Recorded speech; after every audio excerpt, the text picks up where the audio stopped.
Hi అండి, welcome back to tasty twist. నేను మీ సాయిశ్రీని. ఈరోజు నేను తోటకూర ఫ్రై ఈజీగా సింపుల్గా ఎలా చేసుకోవాలో చూపిస్తాను. ఇక్కడైతే నేను 3 తోటకూర కట్టలు తీసుకొని కట్ చేసి ఇలా వాష్ చేసుకొని పెట్టుకున్నాను. మీకు ఎంత కావాలో దానికి తగ్గట్లు మీరు తీసుకొని రెడీగా కట్ చేసుకొని ఉంచుకోండి. ఫస్ట్ బాండిల్ పెట్టుకొని దాంట్లో 1 లేదా 2 టేబుల్ స్పూన్ ఆయిల్ వేసుకోండి. ఆయిల్ వేడయ్యాక 1 టేబుల్ స్పూన్ తాలింపులు వేసుకోండి. అవి దోరగా వేయించుకోండి. ఆ తాలింపులో 2 ఎండుమిర్చి ఈ విధంగా సగానికి తుంచి వేసుకొని అటు ఇటు వేపుకోండి. తాలింపు వేగాక ఒక మీడియం సైజ్ ఆనియన్, 2 పచ్చిమిర్చి ఇలా కట్ చేసుకొని వేసుకోండి. వేసుకున్న తర్వాత గంటెతో మొత్తం కలిసేటట్లు కలుపుకోండి. మంట మాత్రం సిమ్లోనే ఉంచుకోండి, లేకపోతే తాలింపు మాడిపోయిద్ది.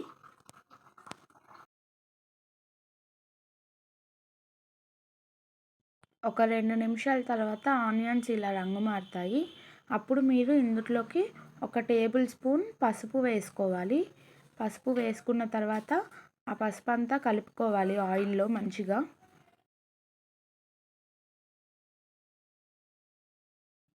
ఇలా వేగుతున్న తాలింపులో మనం ముందుగా కట్ చేసి పెట్టుకున్న తోటకూరని యాడ్ చేసుకోవాలి.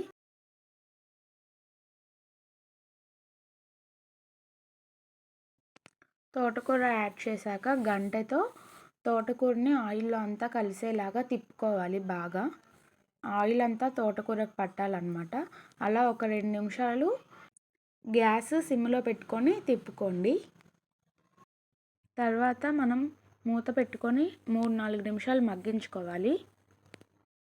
కూరలోకి ఎల్లిపాయ కారం కోసం 5-6 ఎల్లిపాయలు తీసుకున్నాను. అలాగే 2 టేబుల్ స్పూన్ కారం తీసుకోవాలి. మీకు రుచికి తగ్గట్లు మీరు కారం అడ్జస్ట్ చేసుకొని మిక్సీ పట్టుకొని గ్రైండ్ చేసుకోండి. మిక్సీ ఎక్కువ పట్టుకోక్కర్లేదండి, జస్ట్ పల్సిస్తే చాలు. ఈ విధంగా రెడీ అవుతుంది మనకి ఎల్లిపాయ కారం. ఇప్పుడు మూత తీసి చూస్తే ఈ విధంగా ఉంది. ఒకసారి గంటెతో తిప్పేసుకొని మళ్ళీ మూత పెట్టుకొని ఇంకొక 3 నిమిషాలు మగ్గించుకోండి. మళ్ళీ ఇంకో 3 నిమిషాల తర్వాత చూస్తే ఇలా మంచిగా మగ్గిపోయాక మీరు దీంట్లోకి మీ టేస్ట్కి సరిపడా ఉప్పు వేసుకోండి. నేనైతే 2 టేబుల్ స్పూన్ వేసుకున్నాను. అలాగే ఇక్కడ నాకు ఆయిల్ సరిపోలేదు, నేను ఇంకొక టేబుల్ స్పూన్ ఆయిల్ కూడా యాడ్ చేసుకున్నాను. ఆ తర్వాత ఇలా కూర అంతా దగ్గరికి కలుపుకోండి. కలుపుకున్న తర్వాత మళ్ళీ ఒక 2 నిమిషాల వరకు మూత పెట్టి తోటకూర అంతా మంచిగా మగ్గించుకోండి. ఒక 2 నిమిషాల తర్వాత చూస్తే కూర అంతా ఇలా చక్కగా మగ్గిపోయి ఉంటుంది.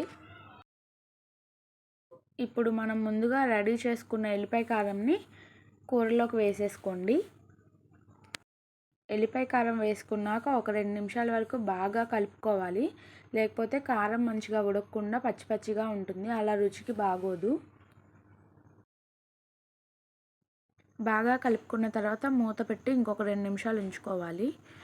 2 నిమిషాల తర్వాత మూత తీసి చూస్తే ఇలా మగ్గిపోయి ఉంటుంది. ఇప్పుడు గంటెతో మరొకసారి కూర అంతా మంచిగా తిప్పుకోండి. ఒకవేళ మీకు మగ్గినట్లు అనిపించకపోతే మళ్ళీ మీరు కొంచెం ఆయిల్ యాడ్ చేసుకొని ఇంకొక 2 నిమిషాలు మగ్గించుకోండి. నాకైతే మొత్తం పర్ఫెక్ట్గా మగ్గిపోయింది. ఒక్కొక్కసారి తోటకూర ముదురుగా ఉంటే త్వరగా మగ్గదన్నమాట. సో మీరు చూసుకొని మగ్గించుకోండి కావాలంటే. ఇంతే అండి, ఇలా చేసుకొని.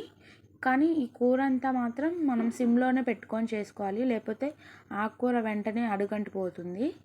సో ఇంతే అండి, సింపుల్గా మనం టేస్టీగా ఆరోగ్యంగా చేసుకొని రోజు ఇలాంటి మంచి కూరలు తినొచ్చు. మీకు ఇంకా మరిన్ని వీడియోస్, హెల్తీ వీడియోస్ కావాలనుకుంటే నా ఛానల్ని సబ్స్క్రైబ్ చేయండి, లైక్ చేయండి. మీకు ఇంకా ఏమేమి రెసిపీస్ కావాలో నాకు కమెంట్ చేయండి. థ్యాంక్ యూ అండి. Thank you so much for watching my video.